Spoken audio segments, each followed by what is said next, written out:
Chaque mois, ma belle-mère recevait 680 $ de notre part, et pourtant, elle demandait encore plus d'aide. Elle harcelait mon mari pour financer ses envies de voyage et de sac à main de créateur. Mais mon mari refusait, affirmant que nous ne pouvions pas nous permettre de tels luxes. Ma belle-mère était furieuse, dirigeant sa colère vers moi, disant « Vivre des gains de mon fils et agir comme une épouse hautaine, hein ?» Elle m'a accusée d'être la raison pour laquelle mon mari hésitait à lui donner de l'argent, me demandant de faire des économies pour que mon mari ait plus d'argent à dépenser librement. Selon elle, être femme au foyer faisait de moi un parasite dans la vie de mon mari, insistant pour que je m'abstienne de tout luxe. Prenant ces paroles à cœur, j'ai décidé de commencer à économiser immédiatement en réduisant les dépenses les plus inutiles dans notre foyer. Je m'appelle Elma. Je suis mariée à Carl depuis 4 ans et nous n'avons pas encore d'enfants. Il est salarié et je suis femme au foyer. Nous étions juste un couple typique, menant une vie quotidienne calme et tranquille ensemble. Nous vivions modestement, sans nous adonner au luxe, économisant diligemment pour l'avenir. Nous envisagions de fonder bientôt une famille et de construire notre propre maison. Grâce à nos efforts d'épargne constants depuis notre mariage, notre compte d'épargne augmentait à un rythme plus rapide que prévu. Récemment, nous nous sommes retrouvés à discuter des emplacements potentiels pour construire notre nouvelle maison, nous enthousiasmant souvent sur le sujet. Actuellement, nous louons un appartement près de la maison familiale de mon mari, mais je souhaite m'éloigner de cette ville. Je désire vivre le plus loin possible de la maison familiale de mon mari. La raison en est ma belle-mère.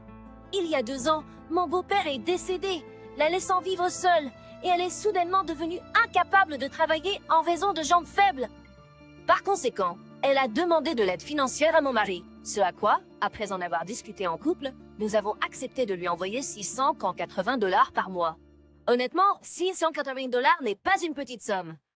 Mais nous ne pouvions pas l'abandonner dans son moment de besoin et avons commencé à contre-cœur à la soutenir financièrement. Pour dire la vérité, nous ne voulions pas. Je n'ai pas l'impression qu'elle soit quelqu'un que je veux aider.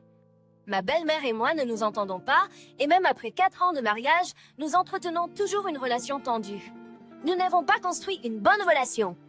J'ai essayé de m'engager positivement avec elle pendant un certain temps après le mariage, mais il est devenu évident qu'elle n'éprouvait aucune bonne intention à mon égard et me traitait souvent mal, presque comme du harcèlement. Mon mari a essayé de faire la médiation entre nous, mais en vain, et j'ai finalement déclaré que je ne voulais plus interagir avec elle. Il a compris et accepté, et depuis lors, il gère seul tous les problèmes liés à sa famille. Cependant, malgré mes efforts pour me distancer, sa présence affecte encore ma vie. J'évite toutes les interactions avec elle, mais elle me contacte parfois. Elle se présente chez nous en journée pour faire des commentaires méprisants ou m'envoyer des messages insultants. Le harcèlement semble persister. Bien que cela soit supportable pour l'instant, j'essaie de l'ignorer, mais ses actions ont récemment pris de l'ampleur. Environ la moitié de la semaine, elle débarque chez nous, proférant des insultes avant de partir. Elle est même allée jusqu'à verser la nourriture que je préparais dans l'évier. Chaque fois, mon mari la met en garde, mais cela semble sans effet, car elle continue de visiter notre maison en semaine. En la voyant agir ainsi, j'ai commencé à remettre en question la nécessité de continuer à la soutenir financièrement. Bien qu'elle prétende être incapable de travailler en raison de jambes faibles, cela ne semble pas du tout être le cas. De plus, environ 2 semaines après lui avoir envoyé l'allocation mensuelle, elle recontactait mon mari. Les messages contenaient généralement des demandes d'argent supplémentaires pour des voyages, de nouveaux vêtements et autres caprices similaires. Parfois, elle prétendait même que 680 $ n'étaient pas suffisants et demandait une augmentation de l'allocation. Chaque fois, mon mari refusait catégoriquement.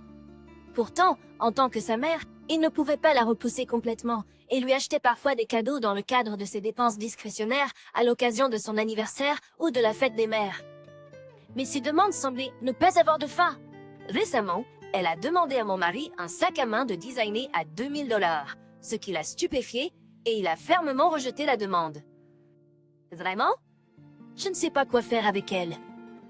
Ne réalise-t-elle pas qu'elle est financièrement soutenue? Après chaque contact avec elle, mon mari soupirait, clairement frustré. Au départ, nous avons compati à ses affirmations selon lesquelles elle ne pouvait pas travailler en raison de jambes faibles. Mais maintenant, cela ressemble plus à une excuse pour obtenir une aide financière. Mon mari et moi avons commencé à croire qu'elle exploitait notre sympathie pour recevoir une assistance financière. Je me demande s'il est temps d'arrêter de lui envoyer de l'argent. Des mots comme cela ont jailli de la bouche de mon mari. Mais bien sûr, si nous devions brusquement interrompre le soutien financier, Belle-Maman aurait du mal avec ses dépenses quotidiennes. Connaissant Belle-Maman, elle débarquerait chez nous, créant un énorme scandale. Ce serait insupportable si elle se forçait à emménager avec nous. De plus, même si elle est pénible, si Belle-Maman se retrouvait sans le sou, cela ne nous conviendrait pas. Nous nous étions promis de ne jamais lui venir en aide, avec plus qu'un montant fixe, et nous avons tenu cette promesse jusqu'à présent. Un jour, alors que mon mari et moi étions en train de dîner, son téléphone a sonné. C'était un appel de ma belle-mère. « Nous sommes en train de manger, je te rappellerai plus tard », a dit mon mari, en détournant les yeux de l'écran et en posant le téléphone sur la table. Mais l'appel de ma belle-mère n'arrêtait pas de sonner. On aurait dit qu'elle ne s'arrêterait pas tant que je n'aurais pas répondu. Mon mari affichait une expression agacée et a finalement appuyé sur le bouton pour répondre. La voix de ma belle-mère était forte et, bien que faible, je pouvais l'entendre aussi. Elle prévoit probablement de demander quelque chose encore une fois. Tout en pensant à quel point elle est une personne ennuyeuse, j'ai continué à manger et me suis penchée pour écouter mon mari. Puis, mon mari a élevé la voix. « Un voyage à l'étranger? Tu l'as déjà réservé? Et ça coûte 3400 $? De quoi tu parles? Il est impossible que nous puissions nous permettre cela. » Apparemment, cette fois-ci, elle demandait de l'argent pour financer son voyage. Mon mari m'a brièvement regardé tout en fourrant une salade dans sa bouche. J'ai secoué la tête et dit « Je suis désolée, mais nous ne pouvons pas nous permettre ce genre d'argent à la maison. Nous n'avons tout simplement pas la flexibilité financière. J'ai ma propre famille aussi, et peu importe comment on le met, je ne peux pas me permettre de tels luxes même pour ma mère. » Comme toujours, mon mari a fermement refusé la demande de ma belle-mère et a raccroché immédiatement. Il a repris son repas et a commencé à se plaindre de ma belle-mère. Il semblait que ma belle-mère avait réservé un voyage seule, en s'attendant à ce que nous prenions en charge le paiement. Et le voyage coûte 3400 $.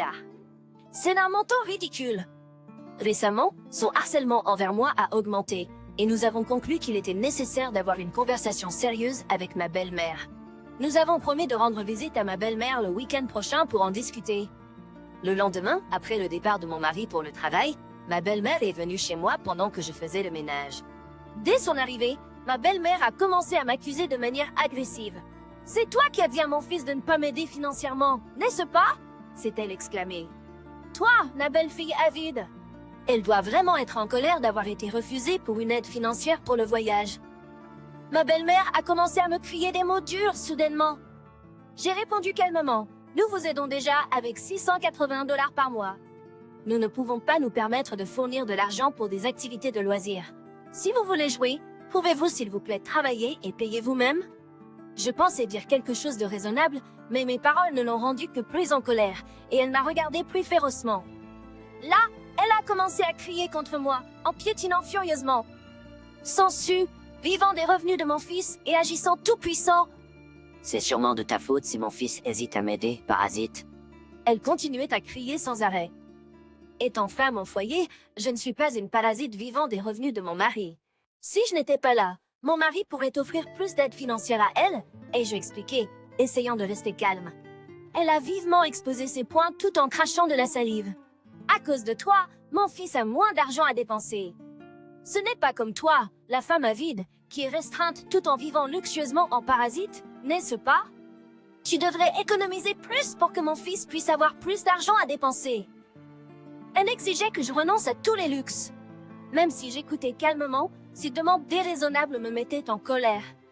Jusqu'à présent, j'ai enduré pour ne pas laisser la mère de mon mari se retrouver sans abri. Mais sûrement je n'ai pas besoin de faire preuve de compassion lorsqu'on me traite de cette façon. D'ailleurs, je ne veux plus avoir affaire avec cette personne, pensais-je. Je comprends, lui dis-je, essayant de désamorcer la situation. Je ferai un effort pour économiser plus à partir de ce mois-ci. Je veillerai à ne pas faire de dépenses inutiles. Je lui ai dit cela et j'ai baissé la tête. Voyant cela, elle a reniflé des approbatrices. Elle a reniflé et souri. On dirait que tu comprends enfin ta place. Si tu ne veux pas être abandonné par mon fils, apprends à te comporter mieux. Il est tout à fait naturel de se consacrer à la mère de son mari. Satisfaite que je n'ai pas résisté, ma belle-mère a quitté précipitamment notre maison. Eh bien, je compte sur toi pour les 3400 $ de frais de voyage, a-t-elle dit, en partant sur cette pique. Après le départ de ma belle-mère, j'ai immédiatement contacté mon mari, lui expliquant ses actions et les mots qu'elle m'avait lancés. Après avoir consulté mon mari, nous avons décidé de commencer à économiser de l'argent. J'ai donc décidé de réduire les dépenses les plus inutiles de notre foyer. Comme ma belle-mère l'avait recommandé, nous avons commencé à économiser le mois suivant. Vers l'heure du dîner, elle a rendu visite à notre maison. Yeah! L'argent pour ce mois-ci n'a pas été transféré. Qu'est-ce que cela signifie? Demanda-t-elle. Aussi, où sont les 3400 $ pour les frais de voyage? Payez-le immédiatement. Avec un visage rouge et furieux, elle criait sur mon mari et moi. À ma belle-mère, j'ai répondu avec un sourire. Nous suivons simplement votre conseil et économisons de l'argent. Nous avons réalisé que la seule dépense inutile de notre maison était de vous envoyer de l'argent chaque mois. Nous avons donc décidé d'arrêter à partir de ce mois-ci. Et bien sûr, nous ne paierons pas non plus les frais de voyage, car c'est une perte d'argent. Nous devons économiser de l'argent pour le bien de mon mari, n'est-ce pas? Elle était stupéfaite de ma réponse. Il lui a semblé prendre un certain temps pour comprendre. Après environ 1 minute, elle a de nouveau élevé la voix. « Toi, maudite belle-fille, ne joue pas avec moi! C'est l'argent que mon fils a gagné, n'est-ce pas? Ce n'est pas à toi de décider comment l'utiliser. » Elle s'approchait de moi furieusement, prête à m'attraper à tout moment. C'est à ce moment-là que mon mari est intervenu, me protégeant. Il a alors révélé à sa mère un fait. Il est impossible pour moi de vous envoyer 680 $ chaque mois avec mon salaire seul. Ce n'était pas moi, mais Elma qui fournissait l'argent, a-t-il révélé. Bien que je sois femme au foyer, j'ai en réalité un revenu mensuel. J'ai hérité d'un parking de mon grand-père, qui fournit un revenu passif stable. Je n'avais partagé cette information qu'avec mon mari.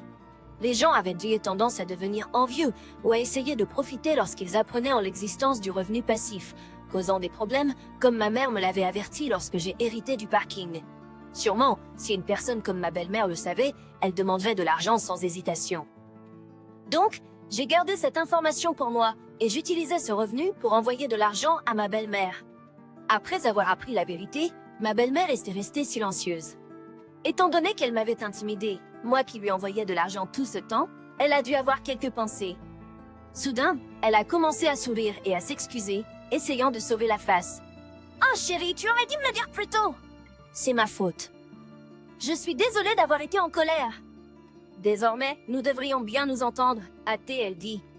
Dès qu'elle a su que j'avais de l'argent, elle a immédiatement changé de discours. À ces paroles, j'ai juste secoué la tête. Puis, au nom de moi, mon mari a pris la parole. Je suis désolée, mais nous ne pouvons plus continuer cette relation. Nous arrêterons le soutien financier et nous éloignerons de cette maison. Nous rompons les liens avec toi. Vis ta vie comme bon te semble. Après tout ce qui s'est passé jusqu'à présent, et avec cet incident, nous avons décidé de rompre avec elle. Nous ne lui enverrons plus d'argent, et nous ne la rencontrerons plus non plus. Hein, pourquoi? A-t-elle demandé. Cela me mettra dans une situation difficile. Comment suis-je censée survivre? Elle est devenue pâle instantanément, commençant à trembler. Je lui ai lancé un regard moqueur et dit « Pourquoi te nourris-tu de ton fils et de ta belle-fille si tu ne peux pas te soutenir toi-même? Tu es rejeté parce que tu ne comprends même pas que tu es le parasite ici. » Elle s'est figée à mes paroles. Mon mari et moi avons procédé à son expulsion de la maison, et nous ne l'avons jamais revue. Plus tard, nous nous sommes éloignés, loin de la ville où elle habitait. Et bien sûr, nous ne l'avons pas informée de notre nouvelle adresse. J'ai bloqué ses coordonnées de contact, coupant toute connexion avec elle. Nous avons maintenu une ligne de communication ouverte avec mon mari au cas où, et il semble qu'elle l'ait contacté plusieurs fois. Actuellement, il semble qu'elle vit et travaille dans un logement de sa région. Apparemment, elle a dû annuler son voyage à l'étranger. Elle semble travailler sans relâche, probablement en raison des dettes qu'elle a contractées à notre insu. Elle ne cesse de dire à mon mari qu'elle veut me rencontrer en personne pour s'excuser de tout. Mais je suis certaine que son intention n'est pas de s'excuser, mais de mettre la main sur mon argent. Elle prévoit probablement de m'emprunter de l'argent pour éponger ses dettes. Je vois clair dans son jeu, profitant de notre gentillesse et poussant continuellement sa chance.